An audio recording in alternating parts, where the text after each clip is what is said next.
Et bien le bonjour dans cette nouvelle vidéo les amis. Comme vous le voyez, on est sur mon bureau aujourd'hui. J'espère que vous vous portez tous très bien d'ailleurs. Et aujourd'hui nous allons analyser des rapports qualité-prix de cartes graphiques que j'ai trouvé sur internet. Donc je vous avouerai que j'ai pas cherché non plus 10 000 ans, j'ai cherché quand même quelques heures, histoire de trouver les meilleurs rapports qualité-prix qu'on peut avoir sur le net, notamment au niveau de la puissance des cartes graphiques. Et surtout par rapport au budget, c'est-à-dire que j'ai essayé de penser au budget de tout le monde, à savoir des cartes graphiques qui vont de 70 euros, donc la première c'est celle que vous avez en face de vous, à presque 400 euros. Sachant qu'on reste dans du raisonnable et qu'on reste dans du bon rapport qualité-prix. Donc on va commencer tout de suite les amis. Donc on a devant nous une petite GT 1030 overclockée de 2 Go, de ces gigabytes, donc qui est ma foi très jolie. Bon, il y a certes qu'un seul ventirad, mais à 71 euros en neuf, on va pas se plaindre, c'est plutôt pas mal. Alors certes, les 1030 je les affectionne pas vraiment parce que c'est pas vraiment des cartes graphiques faites pour le gaming. Et je vous conseillerais à la rigueur plus de partir sur des GTX 150 Ti de 2 ou 4 Go. Malheureusement, vous allez les retrouver d'occasion très souvent, parce qu'en neuf, ça coûte assez cher. Voilà, c'est entre 128 et 150 euros généralement, et c'est pas top comme rapport qualité-prix, autant prendre une 1050 Ti pour ce prix-là. Mais sinon, la Gigabyte GT 1030, pour le prix qu'elle vaut, franchement, ça le fait. Ça fera le taf, mais après, vous attendez pas à faire des gros jeux de ouf avec ça, mais genre des League of Legends, du Minecraft, du truc comme ça passe nickel là-dessus, quoi. Y a pas besoin de prendre plus. Après, je me suis questionné, je me suis posé la question, pour 100 euros, peut-on avoir une carte graphique convenable pour jouer à des jeux en 720p ou 1080p avec des graphismes en faible ou moyen, en ayant quand même une très bonne fluidité? Est-ce que on peut? Hormis la 1050 et 1050 Ti qui sont quand même entre 120 et 150 euros, voire plus cher pour certains modèles overclockés, j'ai réussi à trouver celle-ci. Alors c'est certes une Saphir RX 550, donc c'est pas ouf, ça reste beaucoup moins puissant qu'une 1050 ou une 1050 Ti, mais c'est une 4 Go. Et une 4 Go RX 550 pour 100 euros, en neuf, frais de livraison inclus, j'ai trouvé ça plutôt pas mal. Je trouvais ça plutôt pas mal, sachant que vous avez, si jamais la version avec un seul ventilo vous gêne, j'en ai trouvé une avec deux ventilos, une gigabyte cette fois-ci, donc très jolie, moins cher, à 87 euros, mais par contre c'est qu'une 2 Go, donc faites bien attention à ça, c'est qu'une 2 Go celle-ci. Mais sinon, au niveau du rapport qualité-prix, j'avais trouvé ça pas mal du tout, et je pense que je vous la conseille vraiment pour un PC entrée de gamme de gamer, parce que ça fera largement le café. En tout cas pour les petits jeux, il n'y a pas de souci, à mon avis ça les fera tourner à fond. Genre les Minecraft, les trucs comme ça, à mon avis il n'y aura pas de souci. Bon après les gros jeux, vous attendez pas à des trucs de ouf quoi, vous les ferez tourner en moyen en 720p ou 1080p je pense, voire un petit peu moins. Donc ensuite on va passer tout de suite à une gamme tout de suite au-dessus, la 1050, bien évidemment. Alors bien sûr je pourrais vous conseiller des 1050 overclockés de 2 Go, mais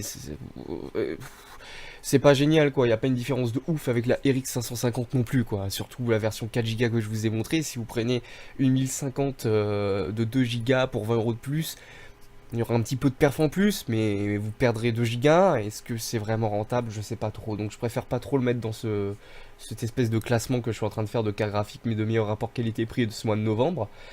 Mais franchement, je préfère directement passer au 1050 Ti, ça sera beaucoup plus simple.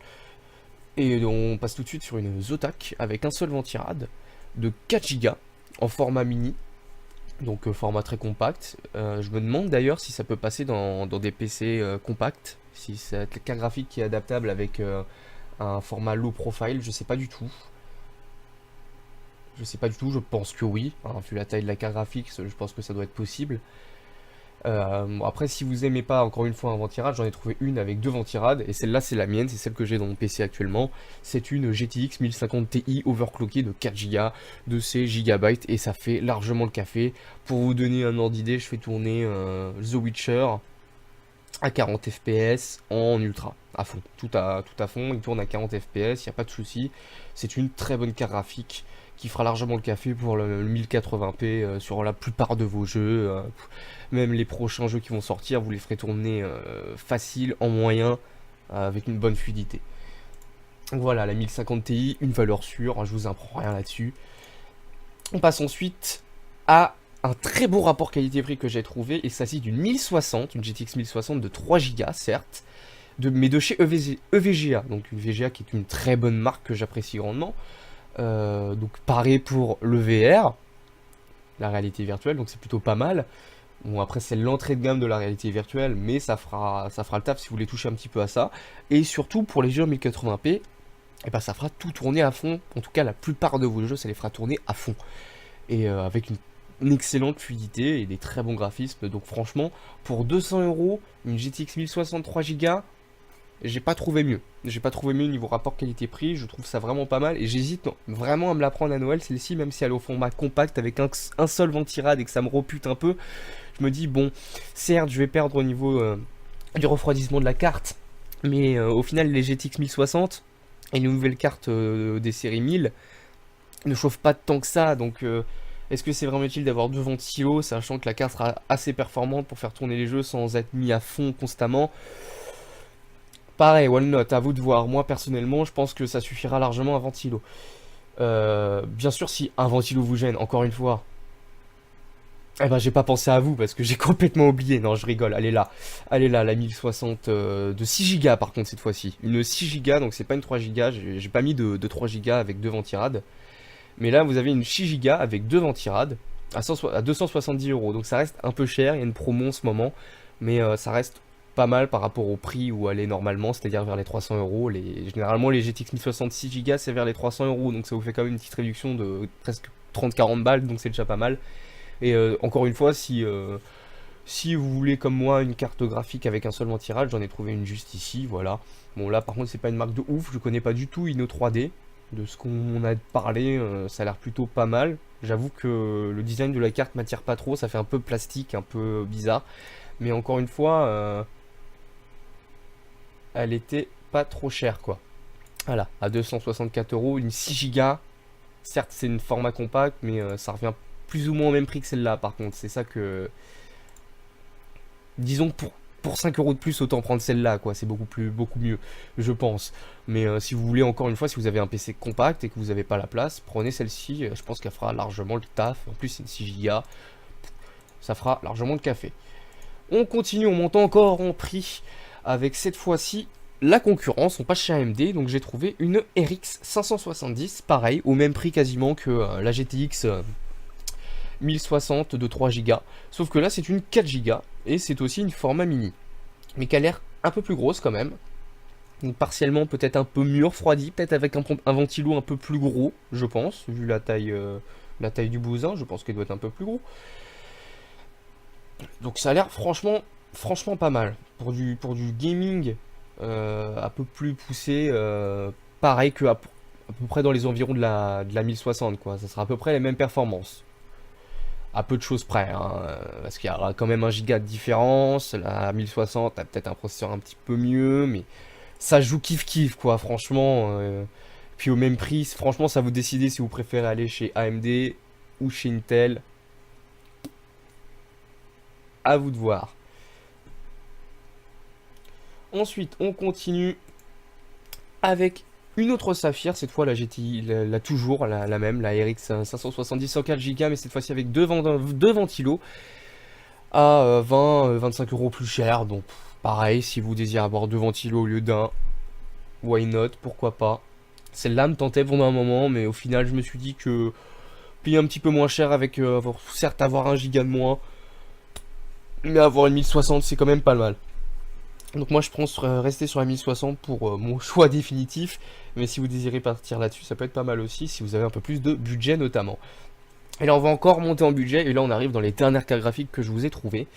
Et franchement là je pense qu'au niveau rapport qualité-prix, la dernière que je vous ai trouvée est plutôt pas mal. Et je sais pas comment je l'ai trouvée d'ailleurs, mais elle est plutôt pas mal.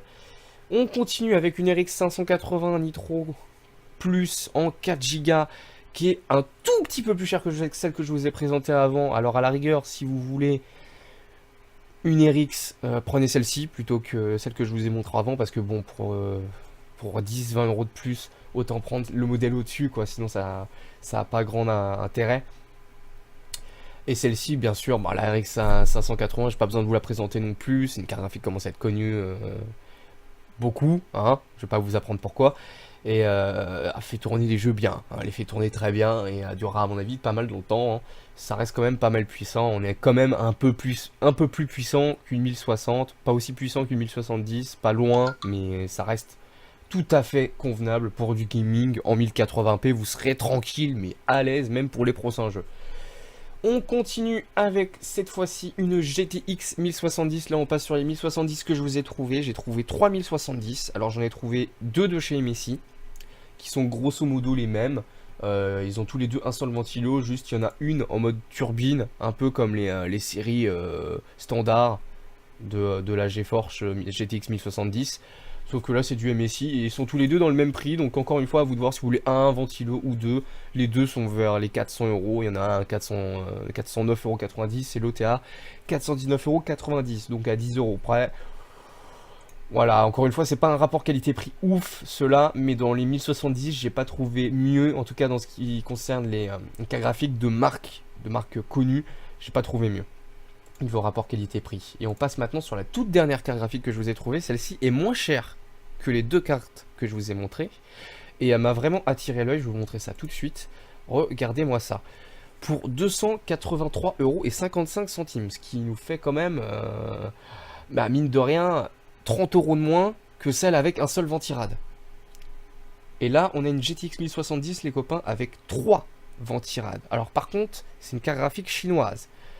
Alors je peux pas du tout vous dire ce qu'elle vaut, mais de ce que je vois, ils vendent également les mêmes cartes graphiques que j'avais vu en test chez d'autres youtubeurs, genre celle-ci, les Honda.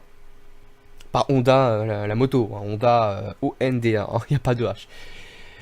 Et franchement, si ces cartes graphiques là sont de la même qualité que les cartes graphiques Honda, ça peut faire vraiment le café, quoi. Même pour de l'overclocking, parce que vous avez 3 putains de ventilos, quoi. La carte est gigantesque, hein. J'avais vu une image tout à l'heure. La carte est vraiment grande, hein. C'est même pour vos boîtiers, hein. Si vous comptez acheter cette carte graphique et qu'elle vous intéresse, d'ailleurs faites attention, parce que de ce que j'ai vu, c'est une vente flash en limité. Et voilà, il reste un peu plus de 200 exemplaires. Encore une fois, la livraison est gratuite, même si la carte vient de Chine. Après, c'est un peu la réticence que le fait que la carte vienne de Chine, quoi. Mais sinon, concrètement, mais voilà, quoi. Vous avez 3 ventilos. La carte est vraiment imposante, par contre.